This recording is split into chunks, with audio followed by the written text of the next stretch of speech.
اعوذ باللہ من الشیطان الرجیم بسم اللہ الرحمن الرحیم اللہم صلی علی محمد وعلی آل محمد کما صلیت علی ابراہیم وعلی آل ابراہیم انک حمید مجید اللہم بارک علی محمد وعلی آل محمد کما بارکت علی ابراہیم وعلی آل ابراہیم انک حمید مجید رب اشرح لی صدری ویسر لی امری واحلل عقدۃ من لسانی یفقہوا قولی ربنا زدنا علما یا مقلب القلوب ثبت قلبی علی دینک آمین۔ سورہ نحل ہم کر رہے ہیں اور اس کا آج ہم 8واں رکوع کریں گے، رکوع نمبر 8، پارہ نمبر 14 اور آیت نمبر 61 سے دیکھیں۔ وَلَوْ يُؤَاخِذُ اللَّهُ النَّاسَ بِظُلْمِهِمْ مَا تَرَكَ عَلَيْهَا مِنْ دَابَّةٍ وَلَكِنْ يُؤَخِّرُهُمْ إِلَىٰ أَجَلٍ مُّسَمًّى فَإِذَا جَاءَ أَجَلُهُمْ لَا يَسْتَأْخِرُونَ سَاعَةً وَلَا يَسْتَقْدِمُونَ۔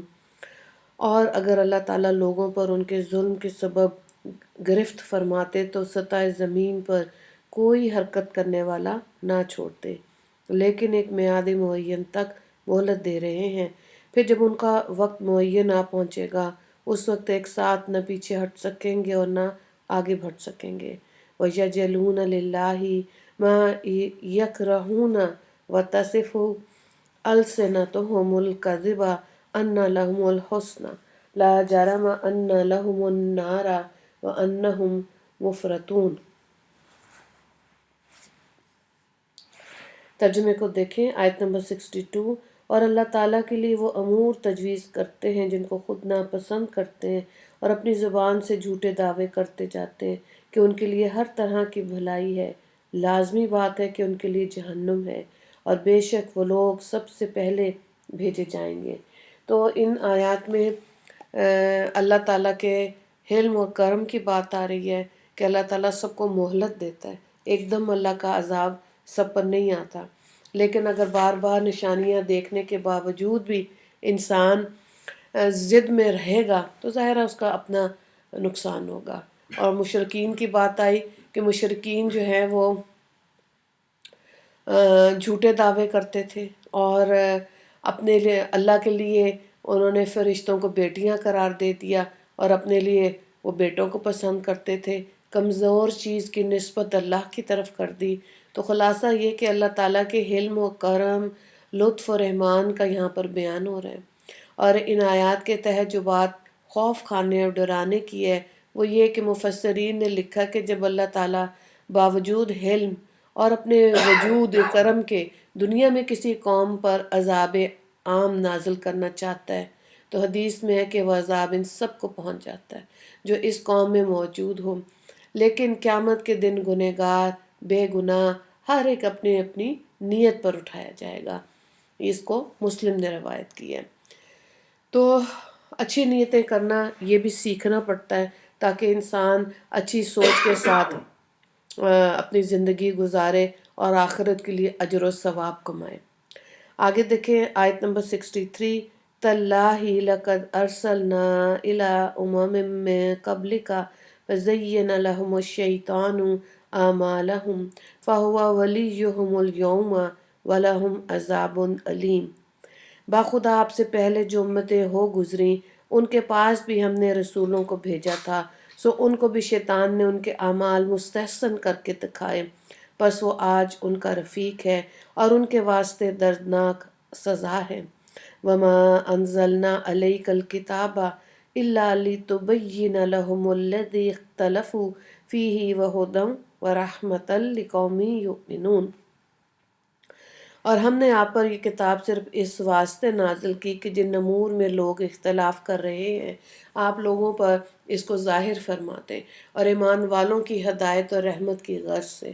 واللہ انزل من السماء ماء فاحیا به الارض بعد موتها ان فی ذلک لآیات لقوم یسمعون۔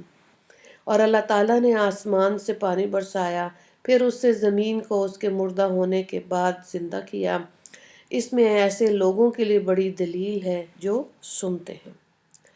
تو یہاں پر نبی کریم صلی اللہ علیہ وآلہ وسلم کو تسلی دی جا رہی ہے، اور کفار مکہ اور مشرکین عرب کی گستاخیوں اور ان کی بیہودہ باتوں کے ذکر میں آپ صلی اللہ علیہ وآلہ وسلم کو تسلی دی جا رہی ہے۔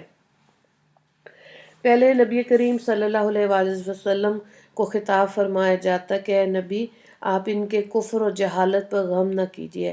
آپ سے پہلے بھی اقوام اور امتوں کی ہدایت کے لیے اللہ تعالیٰ نے انبیاء بھیجے، خیر و شر، نیک و بد، حق و باطل کی انہوں نے تفریق کی، مگر جو لوگ شیطانی پھندوں میں گرفتار تھے وہ غلط اور باطل اعمال کو حق سمجھتے رہے، اور ان کو ہدایت نصیب نہیں ہوئی، اور وہ لوگ پیغمبروں کی تعلیمات کے غیر متاثر رہ کر بھی اپنی کفریات ہی کو پسند کرتے رہے۔ تو شیطان جس نے اگلوں کو بہکایا تھا وہی ان کفار مکہ کا رفیق بنا ہوا ہے۔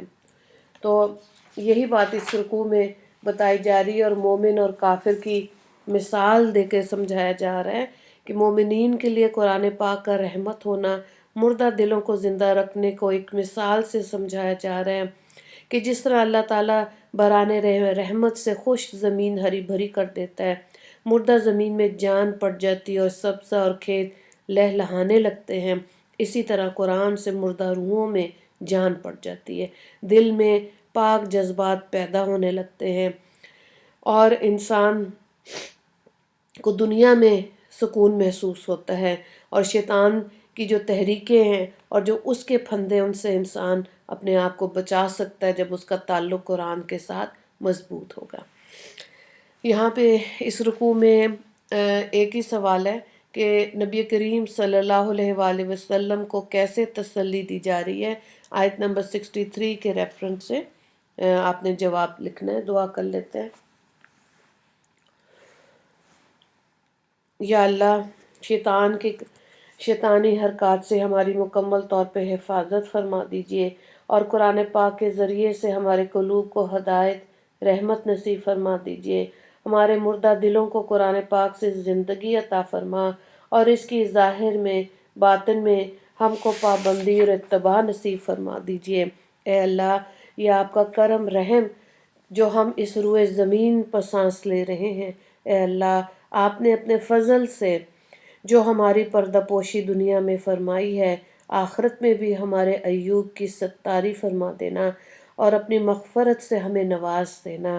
یا اللہ، ہر طرح کے ظاہری باطنی فتنے سے اور اس کے وبال سے ہماری حفاظت فرما دیجیے۔ میرے مالک، ہمیں سچی توبہ استغفار کرنے کی توفیق عطا فرما، اور ہماری توبہ کو اپنی رحمت سے قبول فرما لیجیے، اور ہر طرح کے عذاب سے ہمیں امن بخش دیجیے۔ وآخر دعوانا ان الحمد للہ رب العالمین۔ اللہم اغفر لی مسلمین والمسلمات والمؤمنین والمؤمنات۔ السلام علیکم ورحمۃ اللہ وبرکاتہ۔